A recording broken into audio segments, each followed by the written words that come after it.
Hello everyone.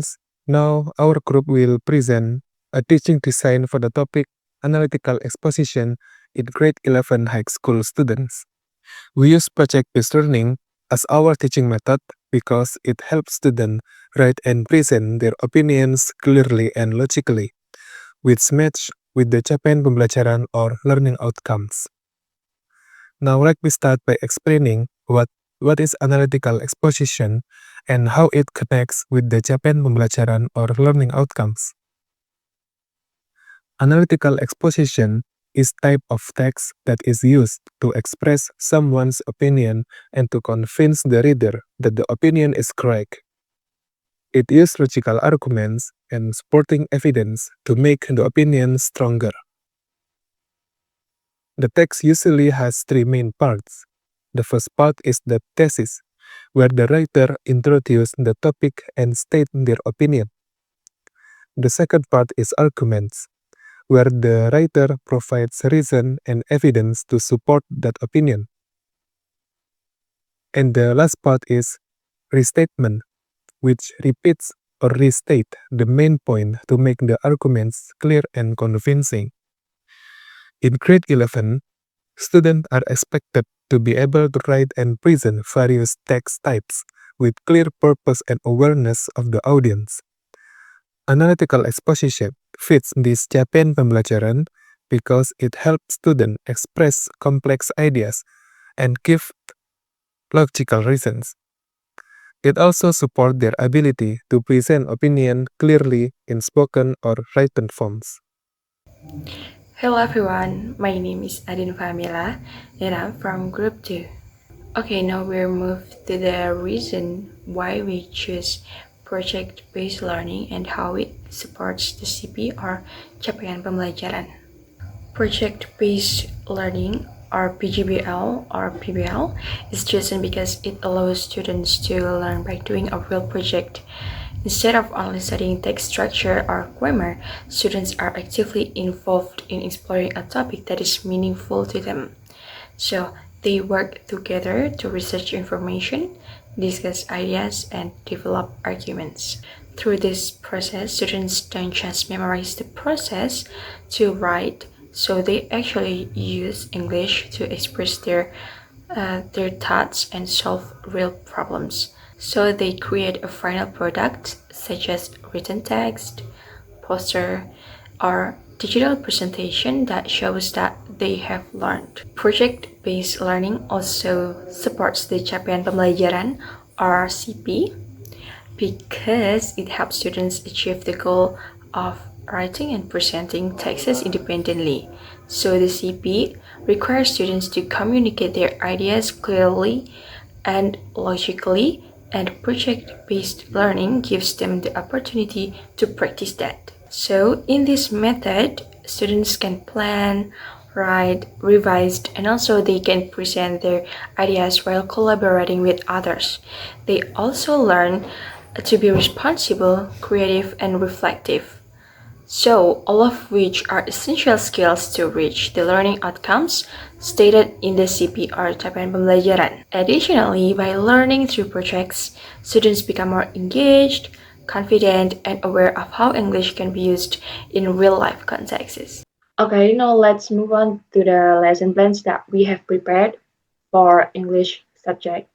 So this lesson plan is designed for 11th grade students of senior high school in the academic year 2025 or 2026. The topic of our lesson is Should schools ban smartphones in classrooms, which belongs to the genre of analytical exposition text. And the approach that we use is project-based learning or PjBL. We choose this approach because it allows students to be active, collaborative, and creative in constructing their own knowledge. It also helps them practice critical thinking and problem solving through a real world issue. The time allotment for this lesson is 2 meetings, each consisting of 2 periods of 45 minutes. So in total, there are 90 minutes per meetings. And next, we move to the learning objectives. So by the end of the lesson, students will be able to identify the structure and language features of an analytical exposition text, then conduct small group research together and organize arguments about a given topic.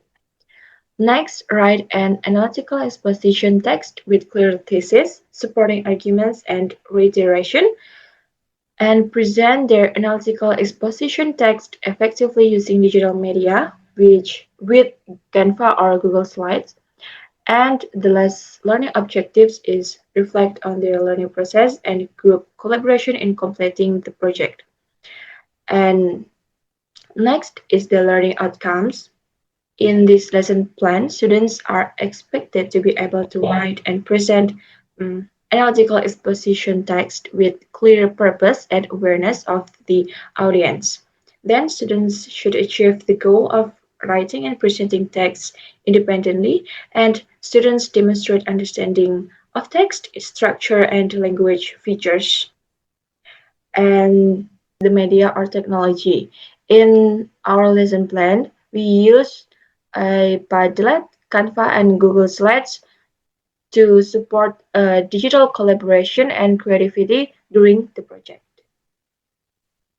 And the next one is the learning activities. So the first meeting have 90 minutes duration, which is 2 times 45 minutes. And there is stages, time allotment, and the activity.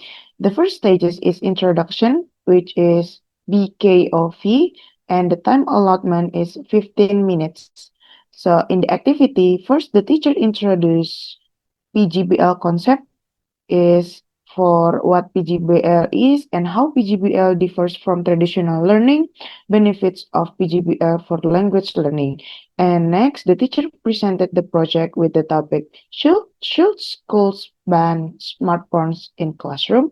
And shows the relevance of the topic to students' life. And the next one is teacher explained the project expectation and the timeline of the project. And the second stages is analyzing, which is MOT, and the time allotment is 15 minutes. So in here, the teacher show and analyze the sample of analytical exposition text. Uh, in analyzing the text, they read together, identify the thesis, argument, and rate the reiteration, and also discuss the language features of the analytical exposition text. And next is the third stages is idea exploration, which is GCOT. In here, the time allotment is 60 minutes. So in here, first student form groups that contain 4 until 5 students. And then each group discuss and decide the position or roles of each members. It can be leader, researcher, writer, or the presenter. And then students do small research about the topic and gather information, like look for the statistics, expert opinions, real example, and also take notes on key information about the topic, and also evaluate the source of the information. And then each group organize their findings in Padlet. So in Padlet, they sort the information into categories and also identify the arguments that they will use in the analytical exposition text. And next is each group develop their argument and create the outline. And the last one, in meeting one, the teacher give homework, which is ICOT to the student. So the homework will be submitted before the next meeting. So first, each group continue researching their topic, and then they need to draft their thesis statement, and then they need to write a preliminary outline for analytical exposition text, and then the last is bring the findings in the next meeting.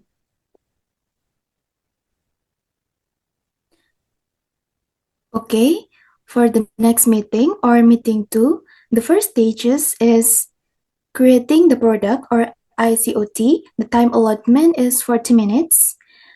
The activities here is first, students review their homework and refine the outline.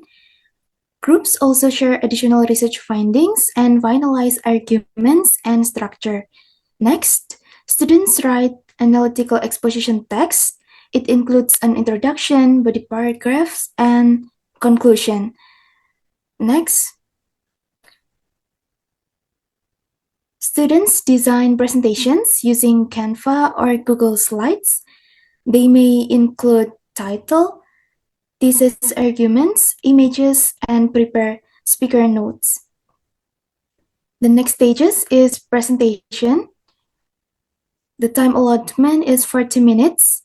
The activities here is each group presents their analytical exposition text for 5 until 7 minutes. Students present their thesis statement clearly and explain each arguments with evidence. And then Q&A session after each presentation.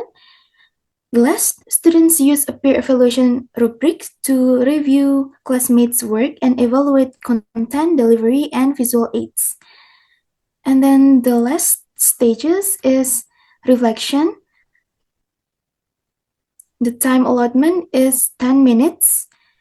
The activity here is students do individual reflection based on what did I learn about analytical exposition, and then how did I contribute to my group, and then what challenges did I face. And then students share their reflection to the class. The teacher gives feedback such as acknowledge effort, highlight strong examples from the presentation, and provide suggestion.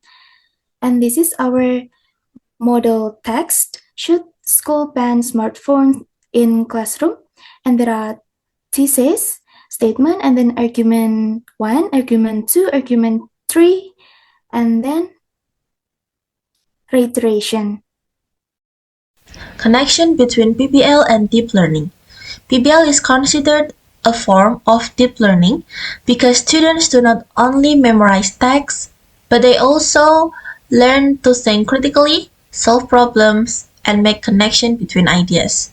They explore real issues, collaborate with peers, and reflect on their learning process.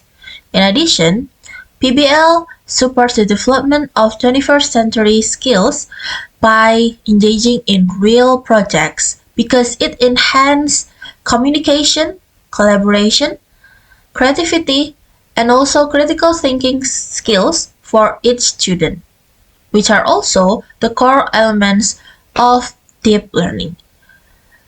By using PBL, students experience meaningful learning. They become active learners who can express opinion logically, write effectively, and communicate ideas clearly. It makes the student achieve the capaian pembelajaran for writing and presenting in phase F.